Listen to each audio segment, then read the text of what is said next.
Good morning. Thanks for clicking on the video.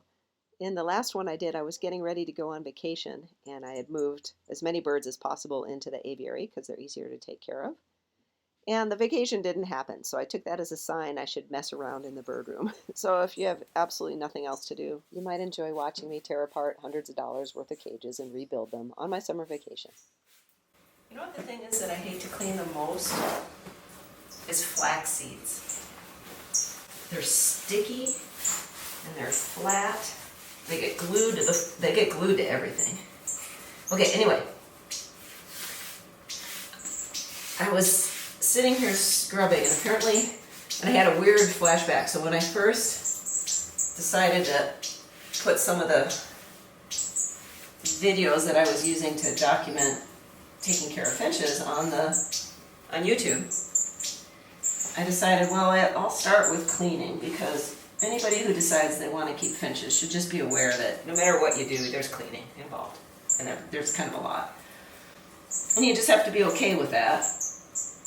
You can try and minimize it, you can try and optimize it, but you're going to have to clean. So I was kind of in the same area cleaning. This was a little while ago now, but apparently I always think of the same things when I'm cleaning.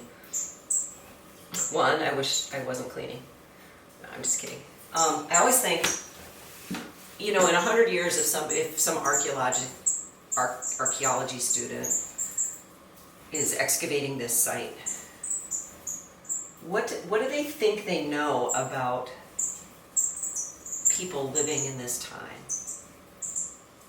like in general? Do they think this was a granary? Do they think this was a 100-year-old farm?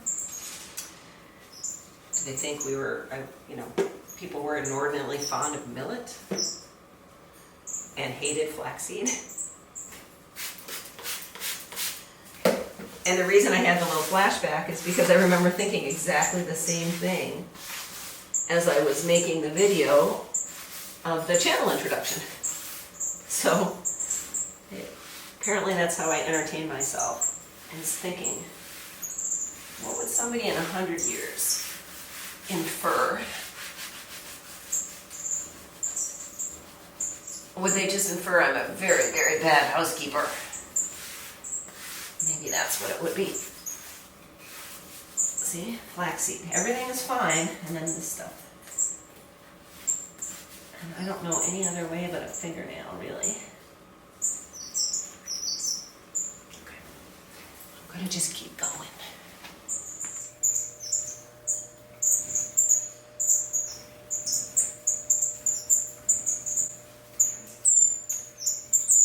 You can, I set the camera up to look at my new cage configuration. So I used to have 3 separate cages sort of in a U shape at this end of the bird room. And the cage on the far right I could not see into from where I normally watch the birds. So I decided to consolidate them. Hi. I gotta climb over. Okay, so these are the same cage design as those and the ones along the window. And I cut out the back of 3 of them. Cut out the back of 3 of them. And did that. So this is all one big cage, this block. And then these are my dividers, like I have used on all of them. And then this is the regular cage as you buy it. Well, except for the sides, no sides on it. And then this is the same thing. So now I can corral the birds into this space and then catch them easily. Very much like I could do with that. I haven't actually tested whether I can get any birds back out of it, but I won't need to for a long time. Those are young twin spots that are staying here. Do you guys want a big tray today? Do you know? We're kind of growing up into a big tray. Yeah, so that's, I don't know if you can see how they can move through it. I kind of like it. That may change over time. I originally was going to do full width all the way across, whatever. I don't have enough cages to do that. But guess what? The window cage is completely empty. So I could reconfigure that guy. These cages are soon to be completely empty. These guys, whatever birds are going to go out, whatever pairs are going to go out, or extra males, then this will be empty. And then I'll just have the twin spots that are growing up over here. There's a bunch of birds in the aviary as well.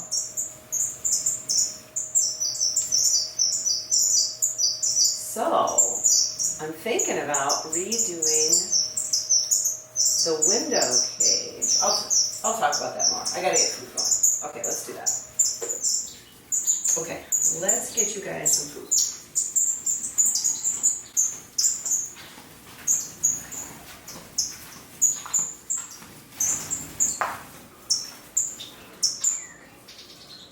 So in here are 10 of the twin spot babies from the earlier in the spring, plus one adult teacher bird. Hi. I'll let you guys just watch them.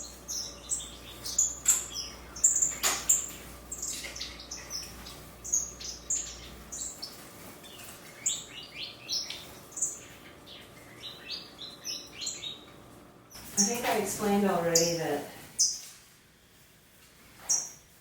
I can't remember. Did I?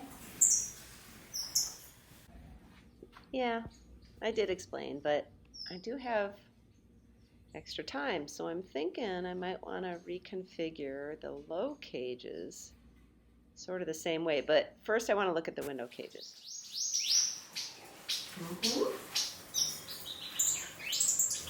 Okay, so right away, this one's tucked behind. It's fine. I can see in there from where I normally sit. And I can get to the bedding, and I can get to the, if I need to. And I can also roll the whole cage out. So it works. So I was thinking, so I gotta take it apart and see if I can come up with something that I might like better. I think it's gonna involve welding. I do know how to weld, believe it or not, and one of my good friends is actually getting very proficient with welding.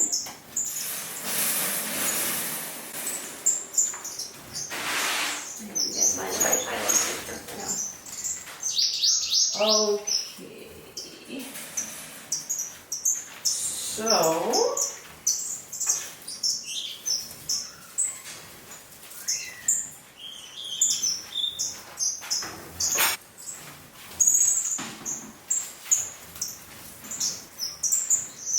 one possibility is that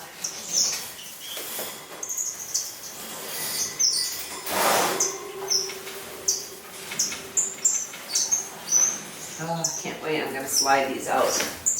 There's a door right there, I'm going to slide them out and spray them down, and I love that. So one possibility is I make this double wide. I didn't like these being tall. I used to have these guys over here. I used to have the triple tall over here, and it just blocks so much of the light.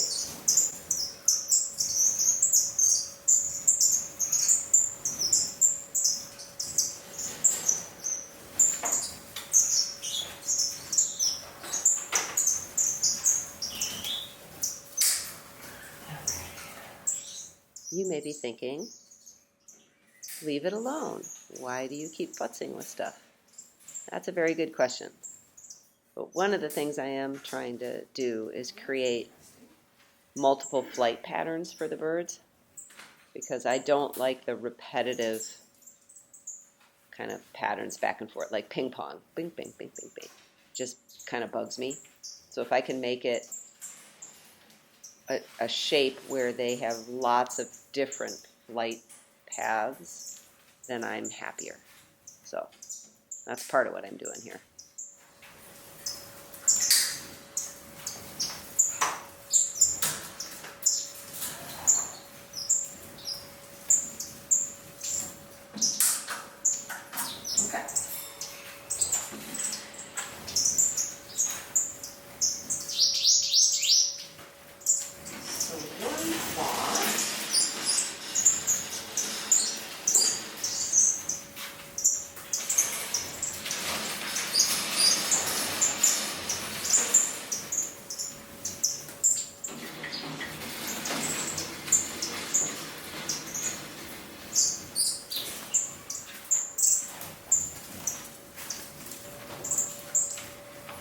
what if I made it triple wide like that?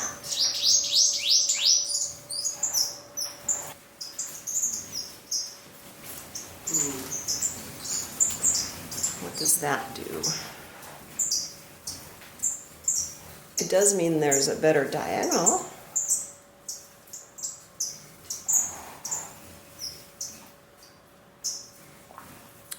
It also means I can get to the plugs and the window back here. Can I get to it? Yeah, I can. Open that window better.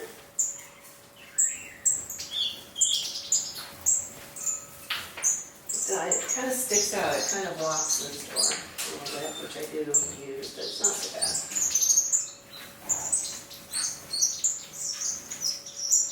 And I can move it down more.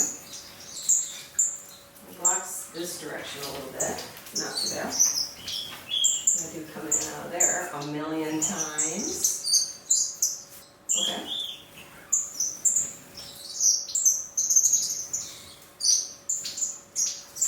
One neat thing, the other thing I would really love to do is, because I can open that door, wouldn't it be cool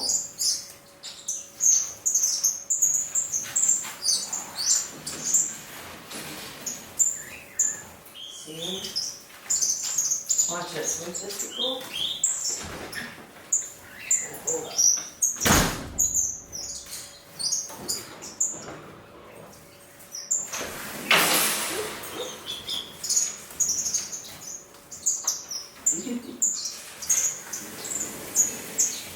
Would that be neat to be able to connect that and then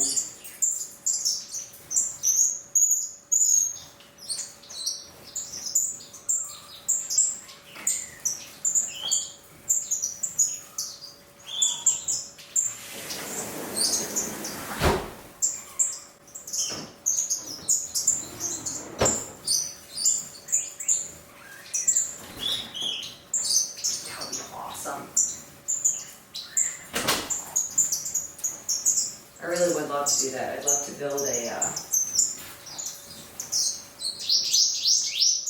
one of those greenhouses, but I have to get way, way out there before I get any direct. Well, that's not really true. This is the north side, so I don't get great sunlight. I'd love to get them so they can get out into the actual sun.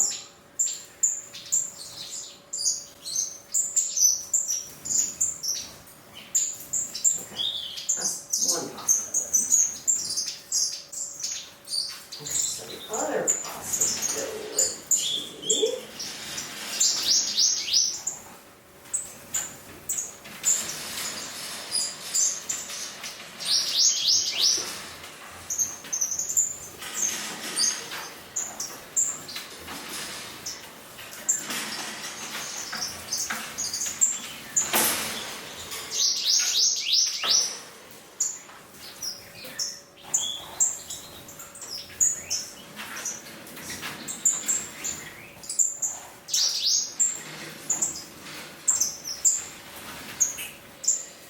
Oh, I don't think that's going to work. Actually, that's not. No, that's not going to work.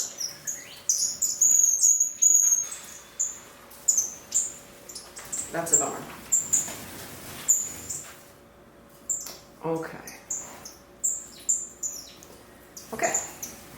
Well, that's what I needed to know. So I'm going to turn off at the moment.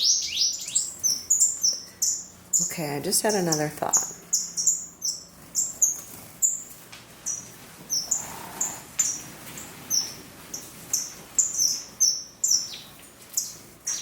So this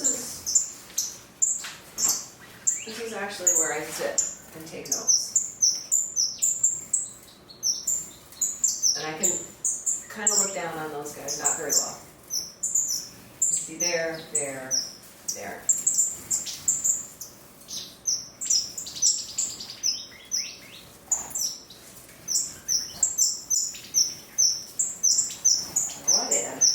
And I don't like these cages blocking the window. Anyway, I like as much light in here as I can get. What if I brought my table back down.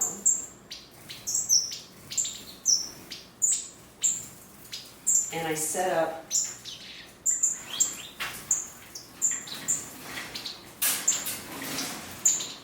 what if I set my little table right here? So I sat here.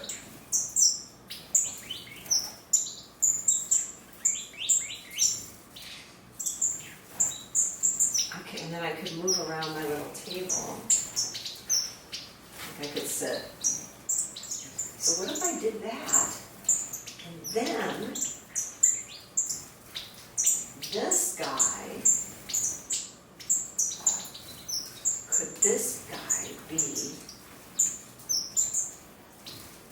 double wide over there?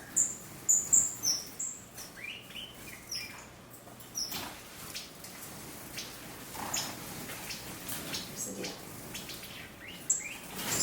I know. It sucks.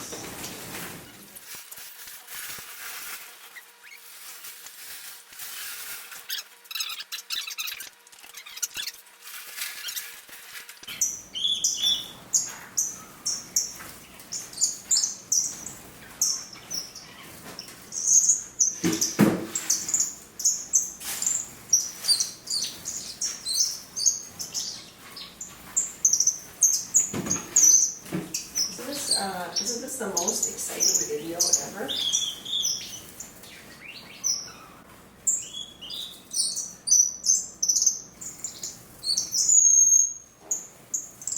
Okay, so before I move it, yes, depending on how that gets blocked visually, yes.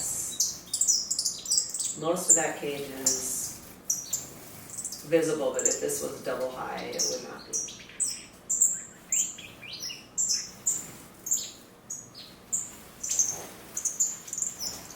There'd be no place where I could be where I could see that whole bottom section.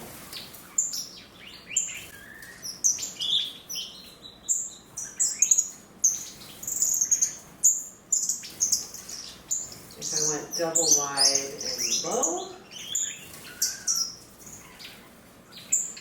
I still couldn't see.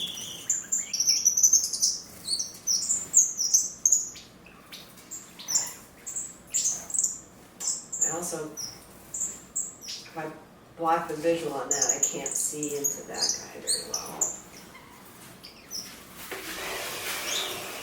What if I sat over here? Nope. Okay, alright, that's not it. What I should do is clean while I've done it, so I'm going to do that. That's worth a try. Thanks, guys. I appreciate it. I gotta think for a minute. So maybe one answer is just not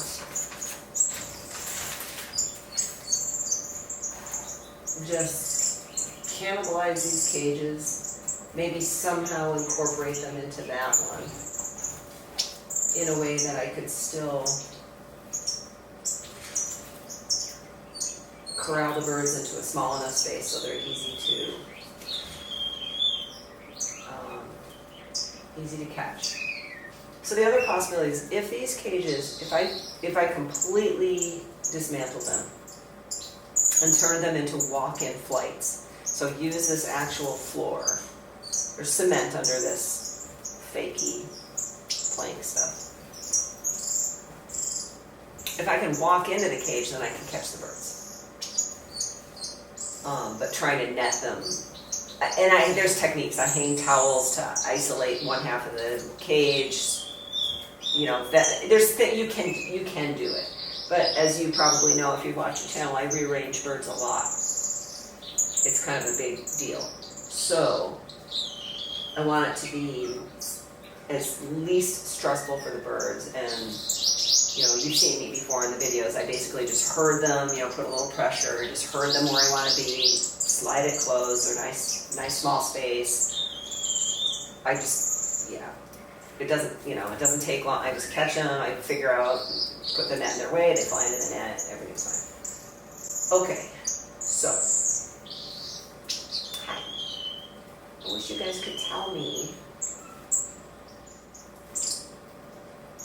in an emergency, I have to have a place for all the birds. Like, for example, when I find a mouse in the aviary, which is a whole nother story.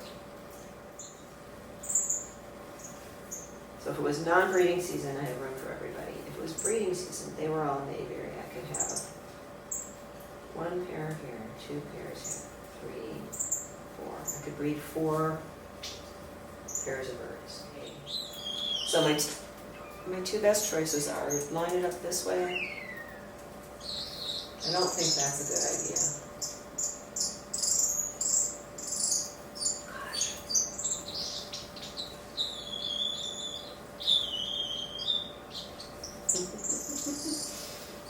Okay, so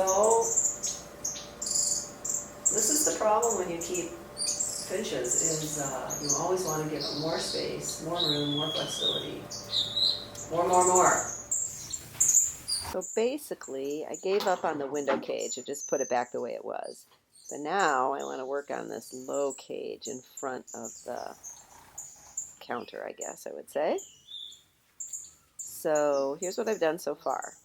So I've got this cut out, got the spacer in here so that the wheels don't collide.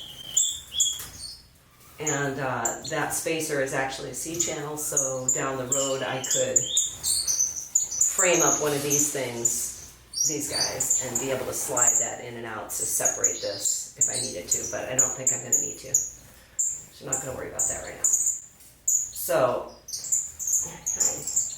I'm just about to decide. Do I put these 2 cages directly against this one and just make it a 4x4? Or do I do something like that and build a catch cage, just like I've done over there?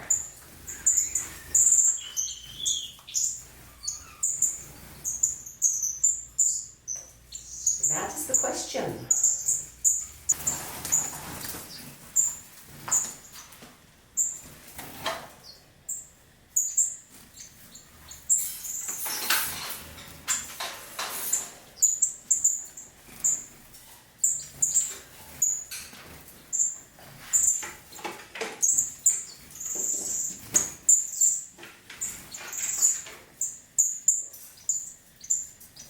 Do you want to come over and see?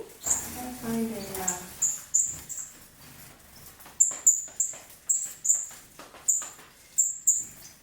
find one of my little pass-through guys. Hang on a second.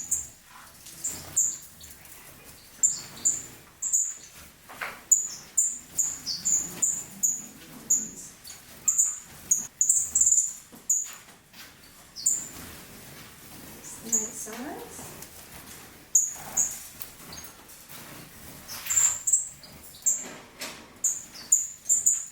Okay.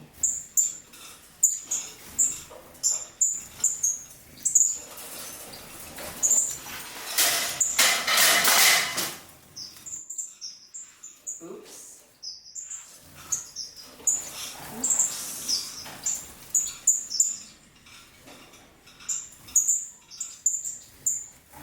So I decided I'm just going to leave this clip in here real time. A, because black sheet wax bills are awesome and curious and amazing. And B, because this is how I set things up if I have time and I don't need to corral or net the birds, this is how I move them around. So the pass-through is a little wooden frame that lets the 2 cages connect to each other. Sometimes doors interfere with each other, so it's just a spacer. And I always make sure there's a perch sort of next to the opening. And then I stick a millet spray through the opening so they know that it's open. And then I leave them alone. And so I'm going to go do some dishes, and you can see what's up with Mr. Wyatt. While I'm getting set up, you may be wondering, why is Wyatt all by himself? That's because at the moment he's on a special diet. I've had him 10 months now, almost 10 months, and he has never done very well coming out of quarantine when he very first arrived. And it is not a medical issue. Well, it may be a medical issue. It is not addressed by medication.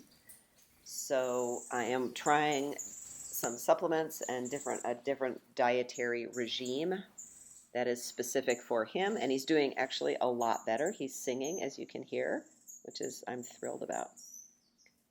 And he's pretty active, and he's doing better, but every time I try to put him in with the other birds and his diet changes, he does not thrive. So I'm still trying to figure that out. Anyway.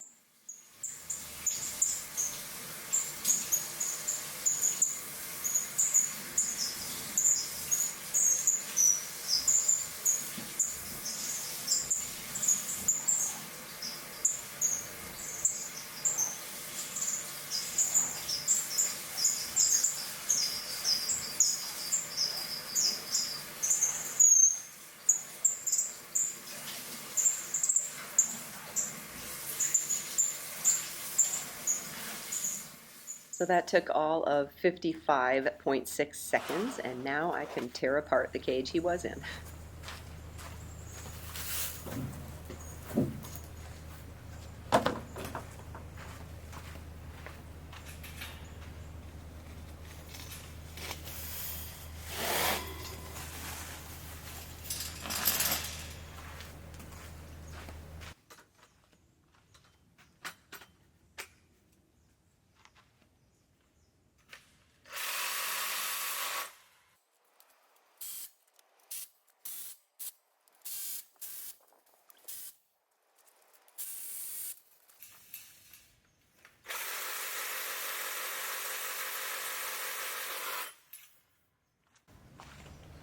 Okay. No going back on that guy.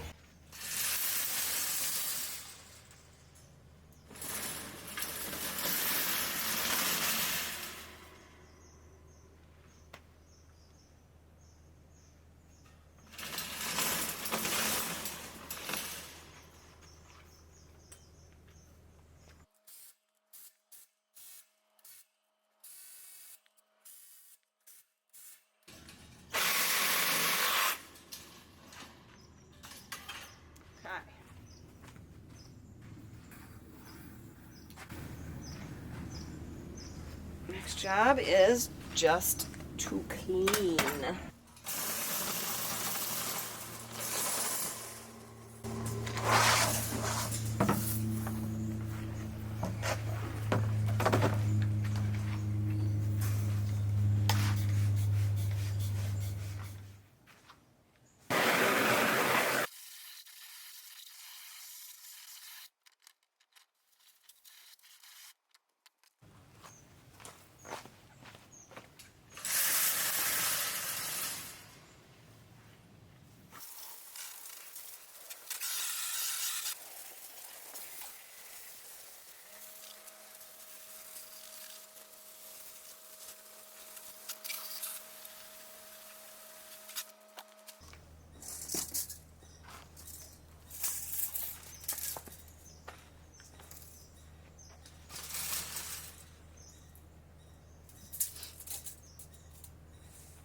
These aluminum spacers are just attached primarily so that the wheels don't interfere with each other when they swing around.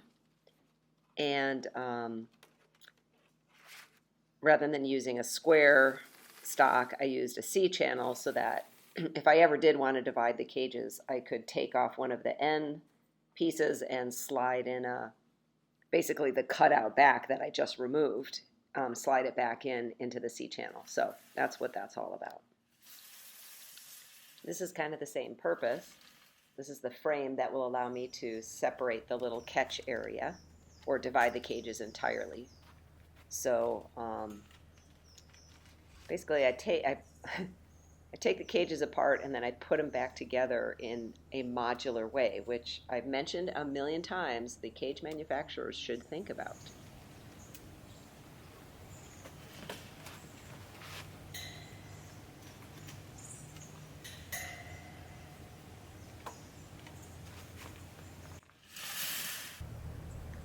These side frames are designed to let the original side panel slide in and out, but I ran out of side panels because I'm going to use one for the front of the catch area. So I'm just going to cut down one of these pieces that I just took off and make that fit instead.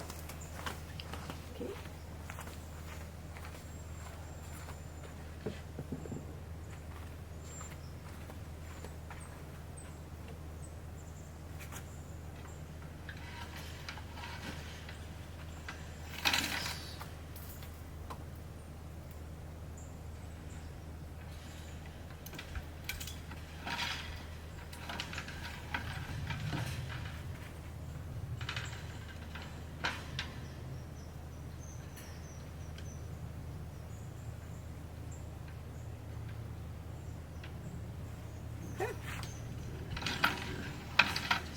These old guys off, and then I'm good to go.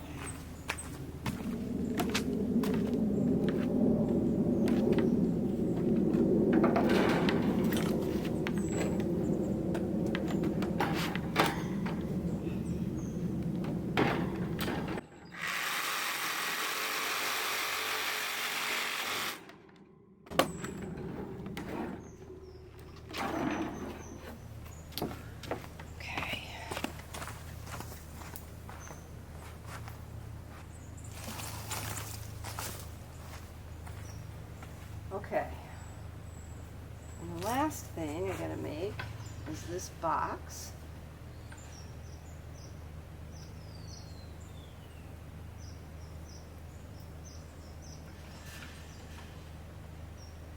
Simulated net.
I just drilled some holes in this wooden frame so I can cable tie the extra box to it for structural integrity.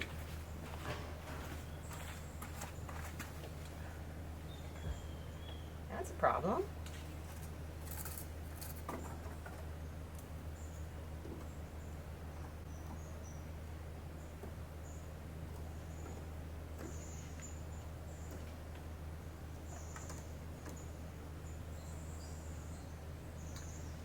Conceptually, it could work.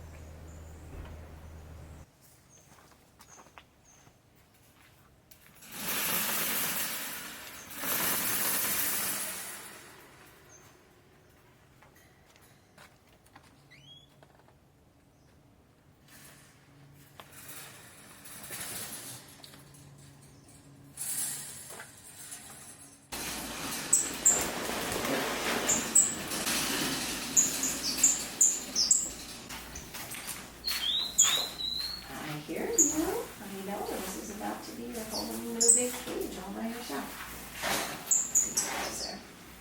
You should go under here.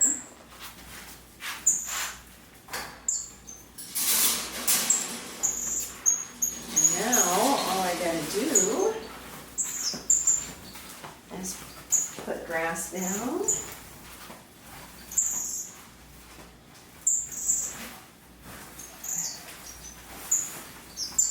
As well do now.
Figured out, and then we'll open up the whole thing.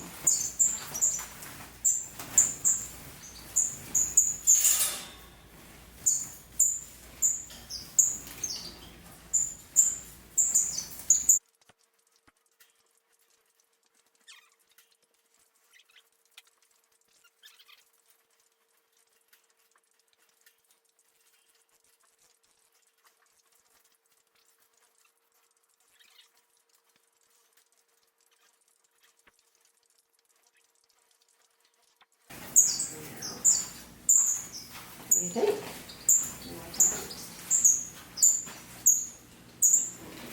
Oh, please don't slip hard.